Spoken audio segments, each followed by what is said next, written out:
నమస్కారం ఘంటారావానికి స్వాగతం ముందుగా ప్రధాన అంశాలు మిర్చి రైతులను ఆదుకున్న ప్రభుత్వం 20 క్వింటాళ్లకు గరిష్టంగా 30,000 ఆర్థిక సాయం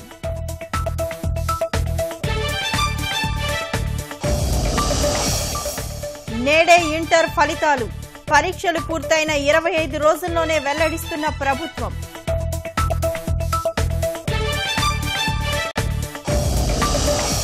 సర్కారీ బడుల్లో దశలవారీగా ఆంగ్ల మాధ్యమం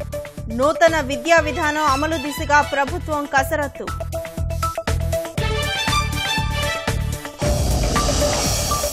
ఇన్‌స్టాగ్రామ్లోనూ కొనసాగుతున్న మోదీ హవా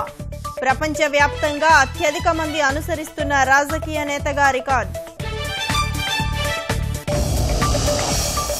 అమెరికా రష్యా సంబంధాల పునరుద్ధరణ చర్చలు విఫలం ఏ ఒక్క అంశంలోనూ కుదరని ఏకాభిప్రాయం